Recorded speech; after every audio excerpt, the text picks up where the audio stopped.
Here we go. Okay. This is, which grandfather and grandmother is this? Valentine Bender. Valentine Bender, and what's her name? Do you remember? Christina. And these are the ones. He was the Russian officer? Yeah.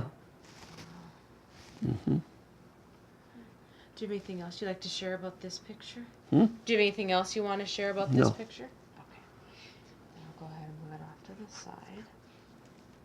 And we'll grab our next one. And what's this picture of? This is Fred and Amelia Bender, my father and mother. Do you know about how old they are in this picture? Oh, that would be hard to figure out. Are they in their 20s, 30s?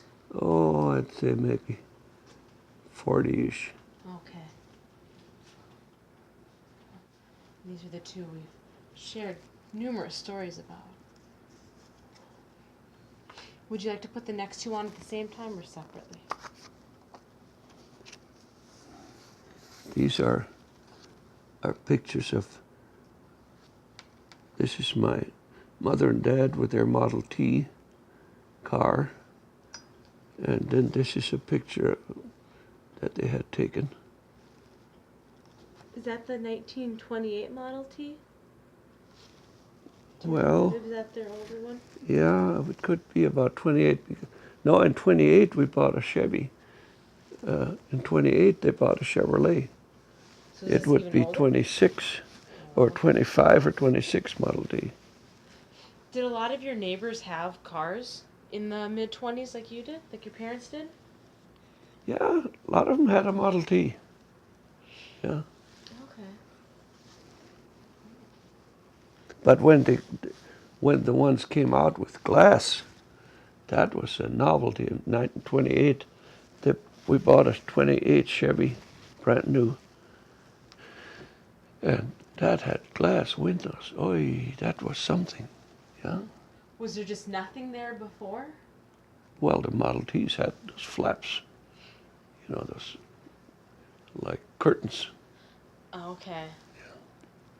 Just the glass In the window. summertime, you took all those curtains out and let the wind blow through. Yeah. Oh.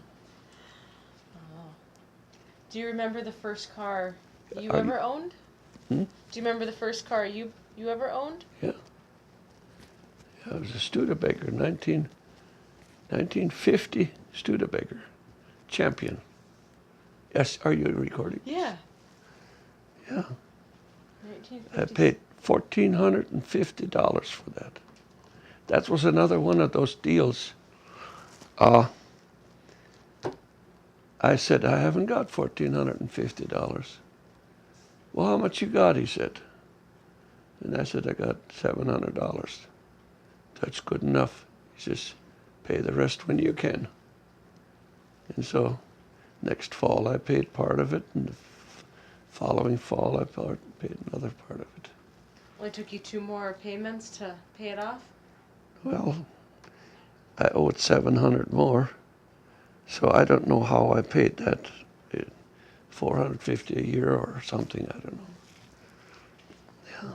Wow. That's still pretty good to pay off a car in 3 years. That 1950 Studebaker, that was big stuff of that. It was white. Oh boy, that was nice. Did the girls like it? Oh, sure. Oh, sure.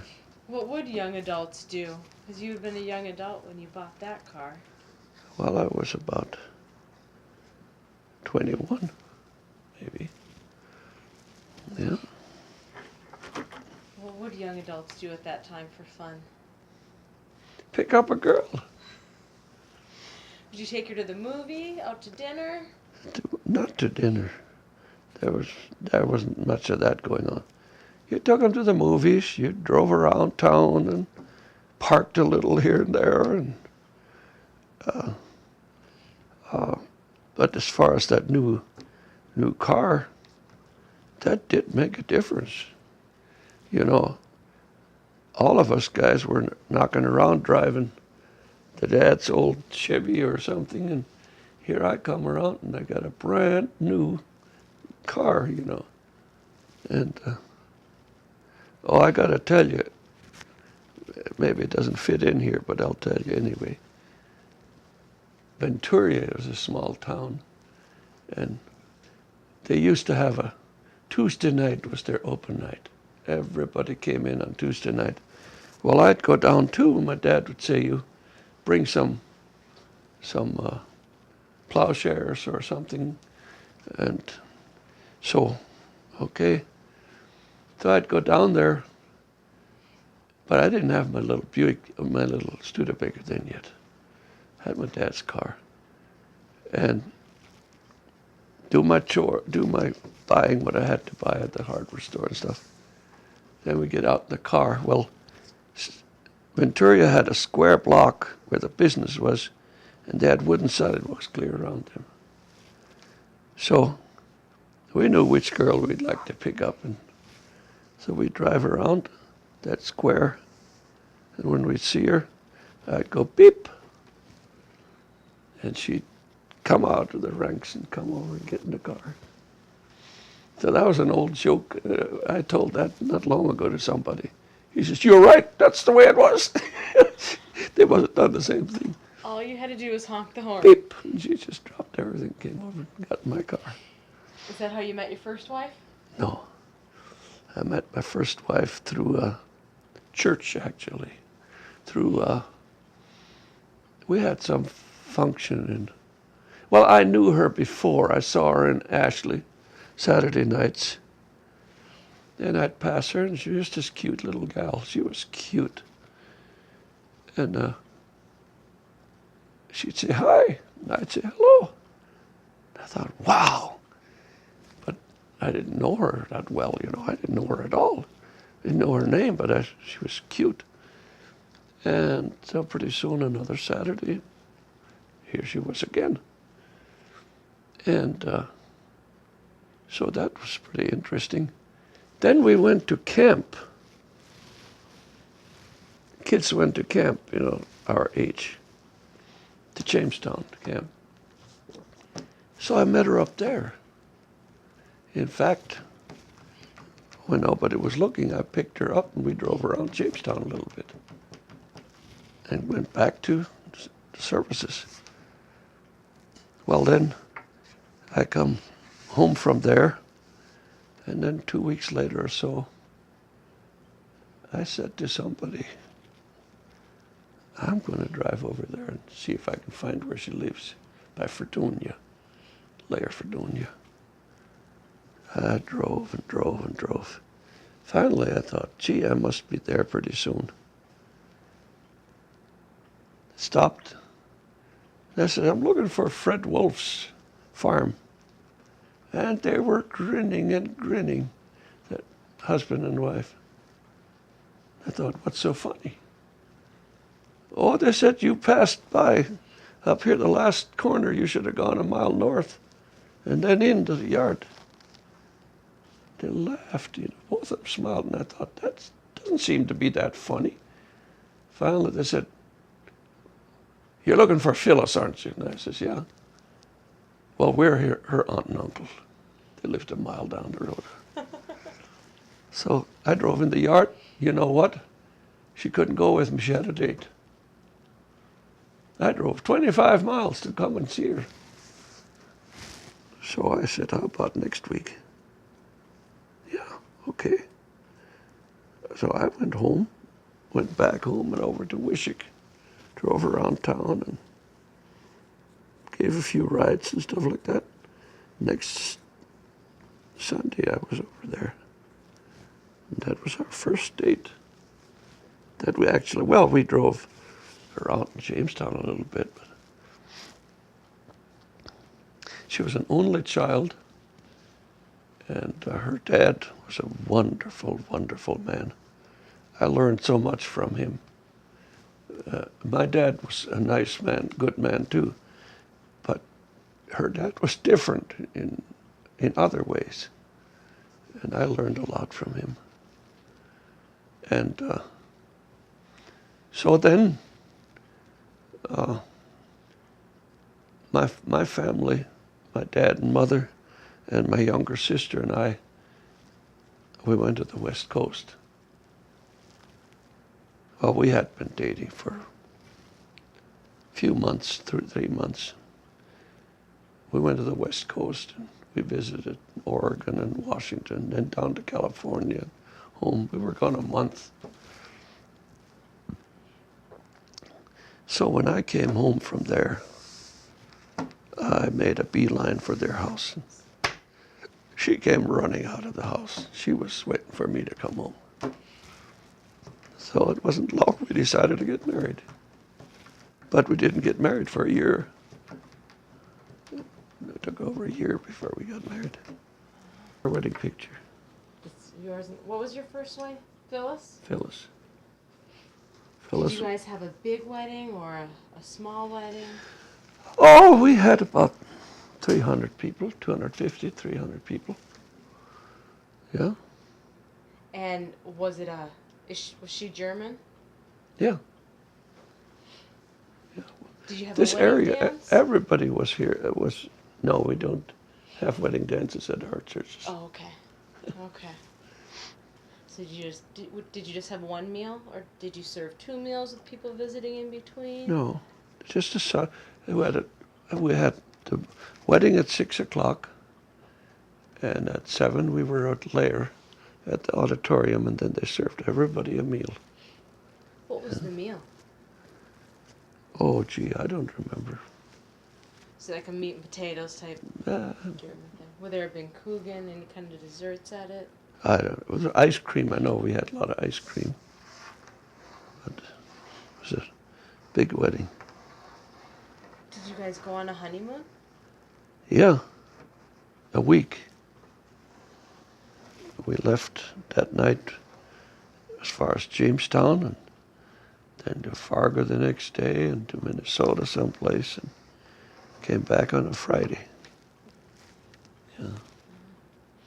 Did you have any interesting, funny stories about your courtship or about your wedding that you remember? Not really. I don't think so. We had a very nice courtship. Her mother and dad were very nice to me. She dated some other guys before me, and her mother, who was very honest and outright, she said, "Art, I told our daughter, those boys are no good for you." She said, "If I had to pick, I'd pick Art." You had mom and dad's blessing. Yeah, yeah. Where was your first home after you were married? Did you? Right there on that place. We lived in about 1 year with my folks, which I would never do again, but that's... Was that just, why wouldn't you want to do Well, that again? you don't have total privacy, and it's just, I would say it's not the thing to do. But we had no trouble, but I just said shouldn't be doing that. Yeah. Did your parents like her as much as her parents liked you? Oh yeah, they liked her. Oh yeah. Yeah. But her dad and I got along so good later on. My dad passed away, and then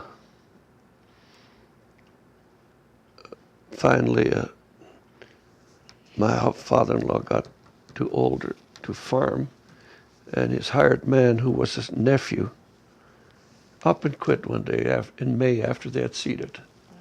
And he said, "Now what am I going to do?" He cried. He said, "What am I going to do now?" I said, "Don't worry. We'll combine ours and come over and combine yours." "Oh, okay." He said, "That would be nice." We did that. And then I said, "And from now on, you don't have to have these kids seed and then take off." I says, "If you want to, I'll seed all your land." And I did from then on. And then, being that I had to first seed all our land here, and then move over and seed there, that was always later. And one guy said, well, did your combine lot already? No, not yet. I haven't started yet. Oh, my goodness, he said, we got 5,000 bushels in the shed ready and all this stuff. And then he said to me, Art, I want to tell you something. They would just love to see you and me get into trouble, because you're later here because you're first farming over there. And 25 miles, you couldn't move this machine back and forth all the time. But he said, they'd love to see trouble between you and me. But he said, you and I are going to see to it that that doesn't happen. I never forgot that. He said, you and I are going to see to it that that'll never happen. And we never had a crossword, ever. We worked together very well. Yeah, yeah. Then when he passed away, then we owned it all. And meantime, I had bought another farm beside their land, joining their land. So now, all of a sudden, there were 10 quarters of land over there that what we owned and what our folks owned, that was all ours now. And we had our land here. We had, at one time, we had 16 or 17 quarters of land. It was a lot of land. What did a typical farmer then have? Oh, 4 quarters maybe or something, 5. Yeah.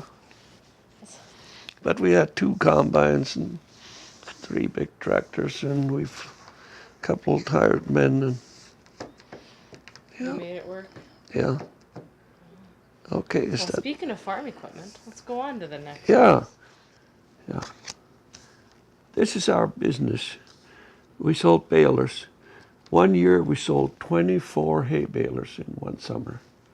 So you see the rows lined up. These are not the same rows, because there's a different place. But anyway, I started out with selling a few balers, and things went better and better every year, and we did a tremendous amount of business. And we'd always bring them in, trade in one that was used and needed work, and I had a good man to work on them, and cleaned them up, worked them all, worked everything nice. Everything was working. Then we'd sell them all over the state and into Minnesota and into Montana, all over. One year, 24 balers were sold. That's a lot of balers. And were you doing this while you were still farming your land, or was this? Yeah, after I you was stopped still farming? farming some land, not all of it though. Yeah. And then let's look at your. Then take them off. And then we did restoring. I sold a man a baler, this baler here, and that was almost new. It was very good shape. And he mowed hay on a windy day, and a sickle hit a rock, thing, and a little spark, and it got a prairie fire. And it went by and burned his baler and his tractor, and burned about 4 big haystacks stacked up, these round bales. And he called up and he cried over the phone, that nice baler you sold me is burned up. And so he said, I got to have a good baler again. I said, I'll fix it up for you. No, I want a different one. He wasn't sure he wanted that burned out one. So I brought him a different one and picked this one up. Had to bring tires. The tires were burned off. The hoses were burned off. The teeth were burned off. The belts were all burned off. Anything that burned. So I took it home, and I shouldn't be doing this. I took it home and we cleaned everything up, fixed everything that needed fixing. Then we had it painted by a guy. He sanded it all down and painted it. When it was done, this is the baler. Wow, what a difference. Looks like brand new. One guy said, "Oh, you got a brand new one over there." I said, "No, look at the hitch. The hitch was an oblong hole." I said, that's we fixed that up. That went to South Dakota to cross the river to Mount City, not Mount City, across the river, some little town.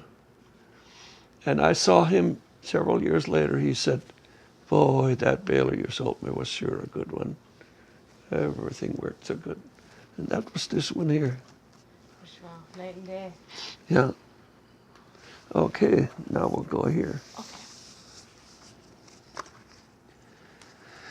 Some singles here. This is, I was in Alaska, and we were on the ship, and there were the glaciers, and they were honking the ship's horn, and that made vibration, and then a bunch of this would cave in.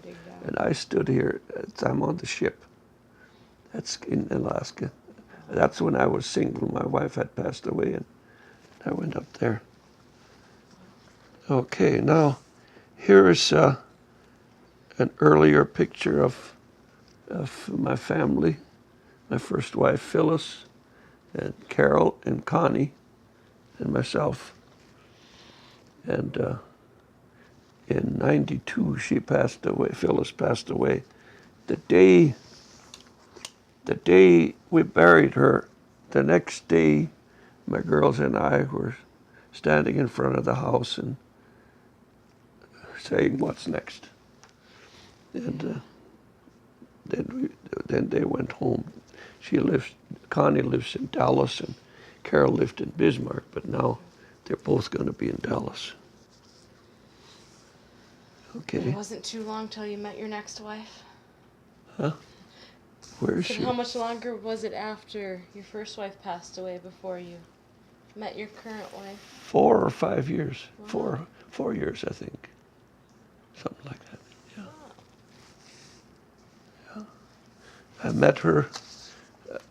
met her in the hospital. We brought my brother in with a wheelchair into Bismarck Hospital. His wife had had a heart attack.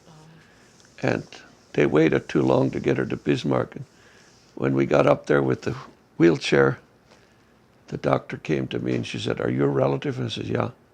She said, "You know she's not going to make it." I said, "Oh." Yeah, they waited too long. And she said, "I'll give her 3 days." 2 days, she was dead. So anyway, I met her there. And then I didn't see her for a month or so. And then we had what was the Steer Incorporated meeting. That's an annual thing, big meeting. They have 1,000 people come to Bismarck. And she walked by a booth where I was at. And we looked at each other, and she said, "Where did I see you before?" And I says, "Yeah, I know, I saw you somewhere." And we remembered that was where we saw each other. So the next day, I took her out for dinner. Start of the romance. Right, Dorothy? You've been happy ever We've got since. 10 years of happy years. I mean, happy years. Very happy years. I was lucky twice. My first wife, we had very good life together. Then I meet Dorothy, and we have 10 years of happy, blissful marriage. That's the way it ought to be. Yeah. Which will take us on to the next Now, happy memory. now, here's an old picture.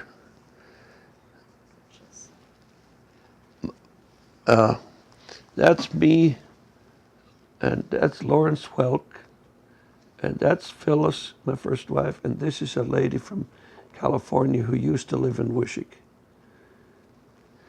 We got an invitation to be Lawrence Welk's guest at his Escondido show, and they sent us 4 tickets to come to his Escondido show, and that's that's the night we were at the show. We took this picture of Lawrence Welk, and we were well acquainted with Lawrence Welk.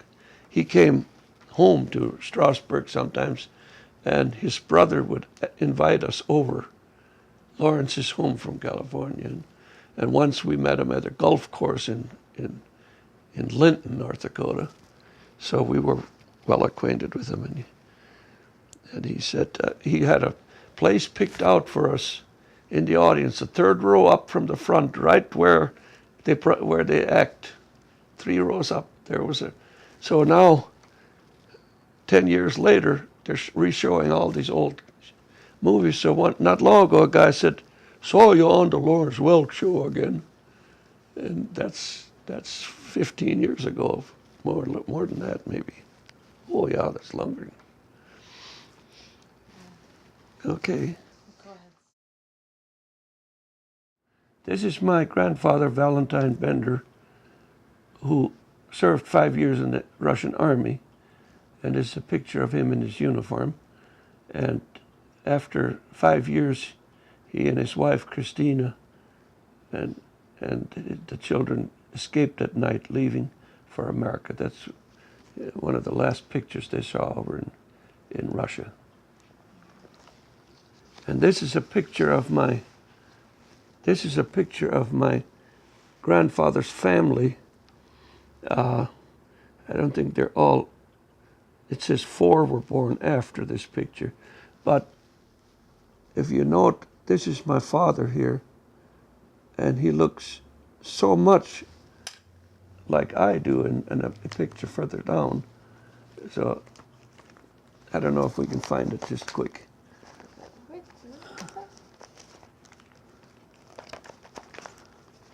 That one. There we go. Here, That's if you can see this. yeah. This is my father, and this is me. There's a big resemblance there. Your father in the top left on the left-hand picture, and you're the second one in from the left on the top right Yeah. picture. Yeah. Okay. I just wanted to point that out. And then here is my grandfather and my grandmother. This is an old picture. I don't know where that was taken. And this is his brother and his wife, Martin, and noticed their wife's name, both were Christina, but they were brothers. And this brother lived in the Venturia area till he died, and this brother, my grandfather, they lived up by Lear, North Dakota, where he died. This is all after they're back from Russia. Mm-hmm. Then this is my father and mother. I would guess they were in their 40s, maybe. I don't know exactly. 1920 it says here. Question mark. It's not sure. 1920, but that about. And then this big house here. That's the 19-room house that I talked to some of you about, and that we lived in that. The only one that was born in there is my youngest sister, and that's the one my mother is holding on her lap there. She was born in that house. All of others were born in the earlier 2-room house, which is not shown here. And this bottom picture is the farmstead as it was then. But that big house is gone now.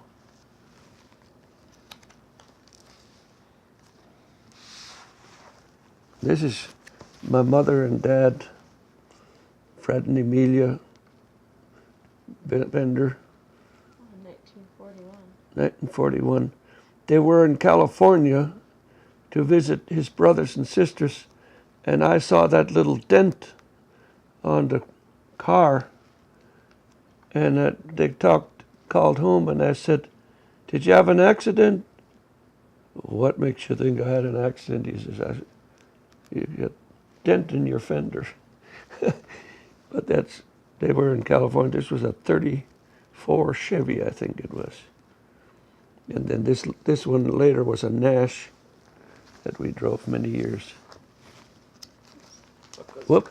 Going the wrong There way. we go. And a lot of literature here about different things. This is our folks' 50th wedding anniversary. And there's more pictures of our folks, but all about, there's no written part on this here. And here are our dad with, I'm the bow-legged one over here, and this is my older brother, and this is my older brother and me, and with our mother, and these are the two daughters with my mother and two daughters with my dad. Which one's which? This one is Irene Shower, and Martha, she's passed away a long time. Martha Couts. And this is a picture of us. This is quite a young picture here. Look at our dad. He looks young. And this is in 41, and that's in 46. There. Yeah.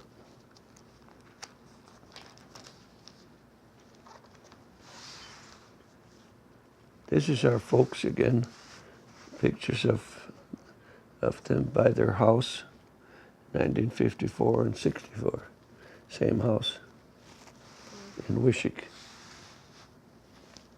And this is my sister putting flowers on the grave.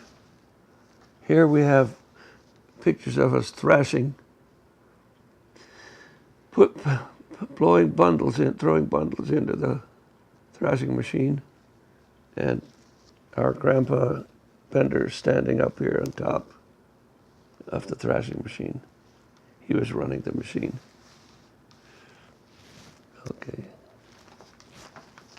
Now we slip to my mother's parents, my grandparents, Christian Miller, and one of their little boys. I don't know who that one is, but this is a picture of them, and they were not that old. It doesn't say really, but they dressed a lot older in those days. Look here, big heavy clothes. I don't think they were as old as some of us are now. And this is their old Grandpa Miller and Mrs. Miller. Our grandpa's house that's still standing in Venturia. It's an old house now. Is that spelling the same as it was back here for Miller? How come there's a different spelling? Mueller? Did they change it when they came to the new country? To the U.S., do you know? It depends on who wrote it. Okay. Some pronounced it Mueller, but it was Miller, Miller. But some wrote it up as Mueller. Okay. It really was Miller. Okay. I just noticed that difference, and I know some people when they came to the U.S. changed spellings. And Yeah. Okay.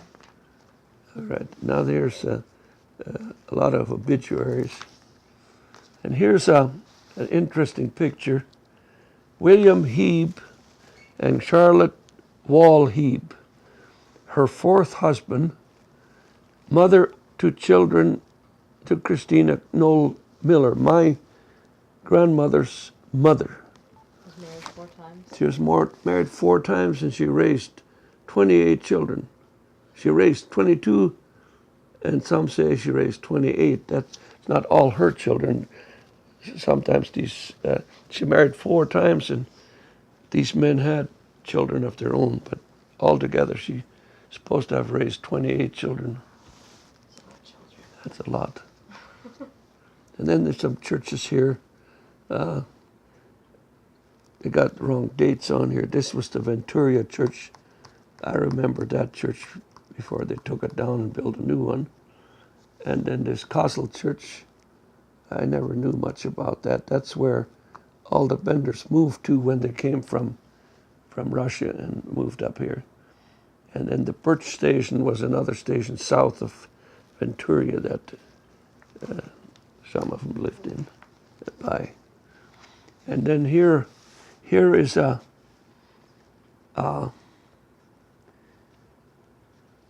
some songs, some German songs that they used to sing, and some of us still remember how they go, but most of us don't. And here's this one down here had 2 verses, and this one here had 1, 2, 3 verses. Did you and your family used to sing at home, or would you sing at church? We didn't sing at home that I know of together. I don't think we did. Was there singing at church? Oh, yes. Okay. Yes. I don't know what this is here. Oh. Look at that.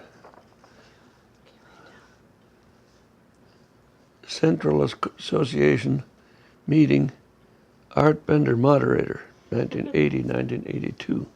Central Dakota Montana Association. I had a lot of those jobs where I was the moderator or the chairman of the board or something. I didn't even notice that. Well, who put this book together? My sister, Irene Schauer. She said, I can use this for this. Yeah. Great. But these little German songs, they were cute, but nobody ever sings them anymore. Mm-hmm. I mean, that German is gone, and all those old people that spoke it and lived it, they're all gone.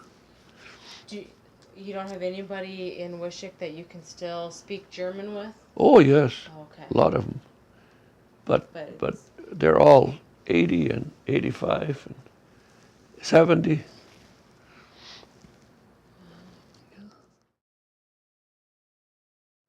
All right. I just have a couple last questions for you. What do you think was the most stressful experience you had as a child? Let me see what that would be.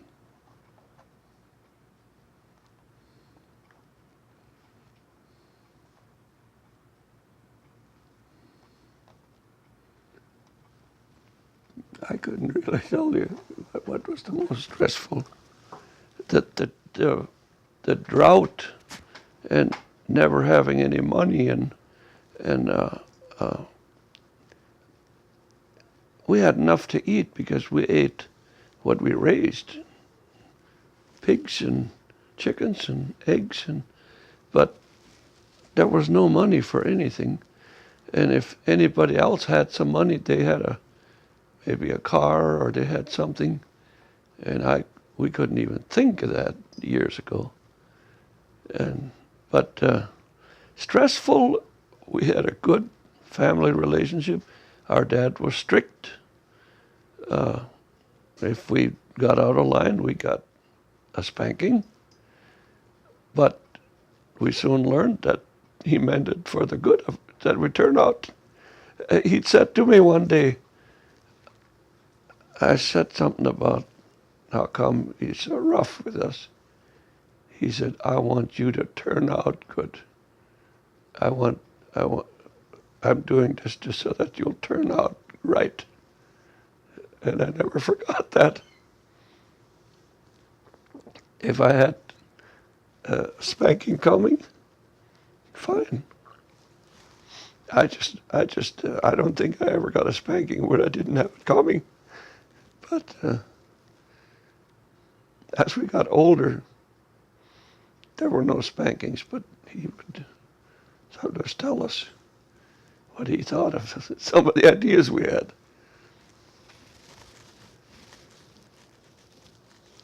But our mother was very soft-hearted. She cried right away when something went wrong. She was very soft-hearted. But a good mother, a good friendly person to everybody. She could cook up a storm, and if somebody came in the yard, oh, you got to stay for supper. She'd quickly throw something together and have supper for them.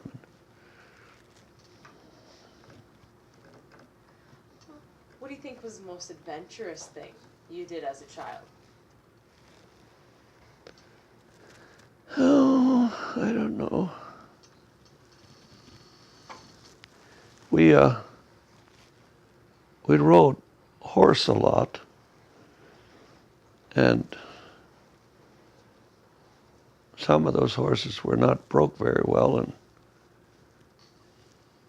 we'd get bucked off and land on our ear. But a lot of times we rode pretty fast, and several times the horse lost its balance and fell and rolled, and I rolled with him, and I was never hurt, but two or three times the horse stumbled and fell. Once in a cornfield, turned a somersault, and I fell off to one side, and when he got up, he ran home, and I had to walk home. He had the saddle and everything on him.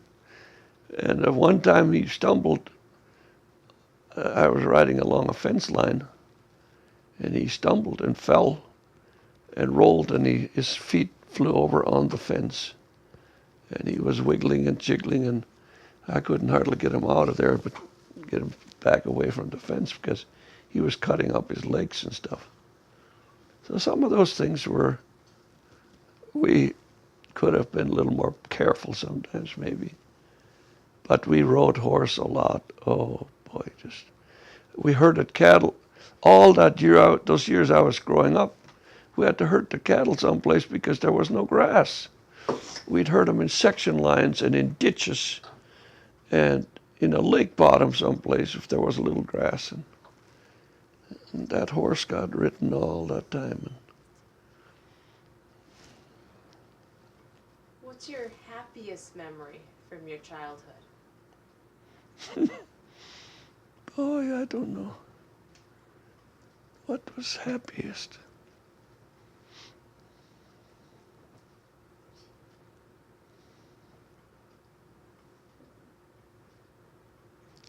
I did very well in school with classes. I got good grades.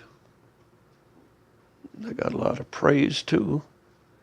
And the very fact that I was picked out of 250 kids, 4 of us were picked to be on the program when we graduated from 8th grade, that was something.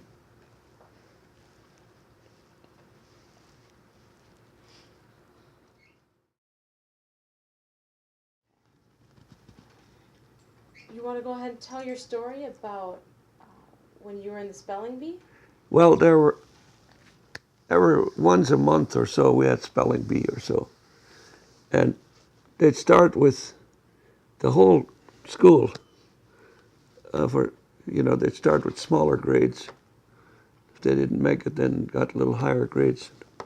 Finally, it was, who can spell this word? And it turned out, in many cases, either Martha, my sister, or me were the last. We were always the last 2 to stand up there, but then it was, is she going to win or me? Sometimes I won and sometimes she won. But those were exciting days. We spelled a lot of words. She was good at that. She wasn't as good in some other things, but spelling, she was very good. Yeah. Well, I'll ask you the question I asked you before. Why do you think it's important to share your life story? I think for some people it gives them an incentive. They might say, look what this man or this woman did. I could do some of these, or maybe I could do some things that we never thought of. Or I think one of the things that I can share is that I never got into any serious trouble with anything. Never was in trouble with the law. I got a few speeding tickets, but never into trouble with the law about anything, or accused of anything, stealing or cheating or something that that wasn't part of my program. And again, getting back to teaching in Sunday school, there were many days when you thought, oh, gee, tomorrow I have to teach again.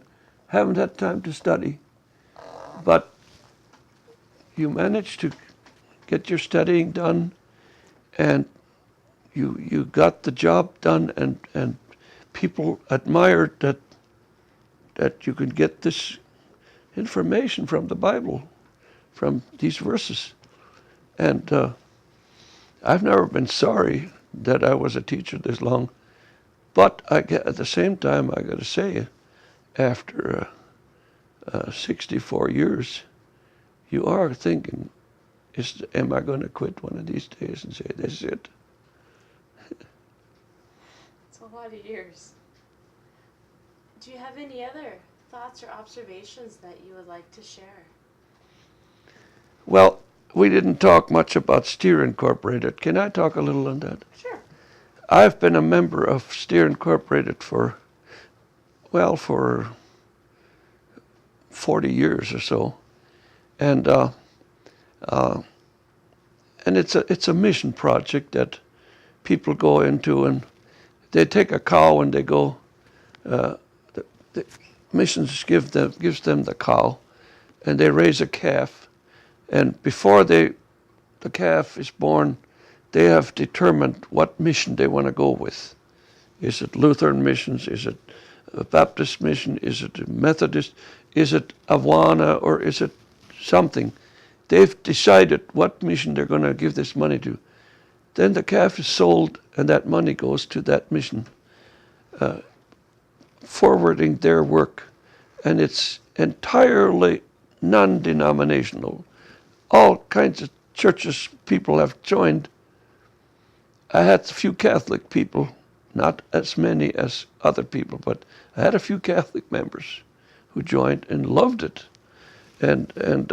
But more like Lutheran, Methodist, Baptist, Seventh-day people, just all kinds of them. And they love it. They say, oh, I gave $500 to missions this year, to the mission project that you support. And that's terrific. If you had to reach in your pocket, come out with $500 cash to give to missions. See, I haven't got it. But that calf is running out there raising mission money for you. And that's an easy way to give missions. And you can support. You name the mission you want to support. One man said to me, I want to support, he had been married to a Baptist girl. And he said, I want to support a mission that the Baptists support. But he said, I got a brother, but he's Lutheran. He says, he might want to take a cow. So I made another trip to his farm, 50 miles one way from Wishick. And we went and looked up that brother. And he laughed and giggled around. Well, he says, I don't know. Pretty soon he says, well, I'll take a couple of cows.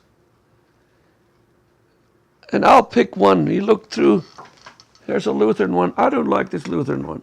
He went down. Here's another. I don't like this one. Finally found like some general missions. I can't remember what he got. I'll take that one. And then he said, and my wife has to pick another one. She went through the list. There's 78 missions you can pick from. She picked one. And now, 5 years later, they've still got those 2 mission cows. They're given $1,000 a year to missions, 500 each, or thereabouts. They're given to missions. And they don't have to do any physical work. 1 cow more or 2 in a herd of 200 or 250, that doesn't change nothing. And that's why it's so nice and so easy. It's better than saying to a guy, well, we're having an offering, throw in $500. He said, no, I can't do that. So that's why I've been working with missions now since I was 50. I started with being a mission area rep, they call me. And I go see 300, 400 people a year, families, and talk to them about missions. And I love it. And anyway, this to give to the mission you want, it's a satisfying thing. It's not a thing like, well, if I wasn't Lutheran, I'd give over here. Or if I wasn't Catholic, I'd do this. It has nothing to do with the church. Same as Christianity has nothing to do with whether you're Catholic, Baptist, or Methodist, or what. What's important is your heart right with the Lord. It's not about, am I right with the Lutheran Church or the Baptist Church? Or is your heart right with the Lord? That's what's important. That's why this mission is not pressed by, like when I come to the door, they say, one man said to me, I don't want to be mixed up in this Baptist thing. I said, it's not a Baptist thing. It's general. Anybody you can pick a Baptist mission if you want, or you can pick anything. There's 78 missions to choose from. There's got to be one that you say, I'd like this one. That's why I'm so thrilled about that. And I was on the Steer board. The Steer company has a board that administers the business. And I was on the Steer board for 12 years. 4 of those 12 years, I was the chairman of the board. And then, while I'm on this, I was also a member of the board of directors of the Baptist Home in Bismarck. Also 12 years. 4 years chairman of the board. It just happened that way. And then there's one more. Crystal Springs Camp. How did you know that? I heard her. I was on the camp board for 12 years. 4 years chairman of the board. So I've served in a lot of boards, and I've served in a variety of things. To me, it isn't anymore, this is Baptist and this is Catholic, this is Methodist. If it's a thing that is honoring the Lord, it doesn't matter which church you belong to. This is between you and the Lord, and that's important.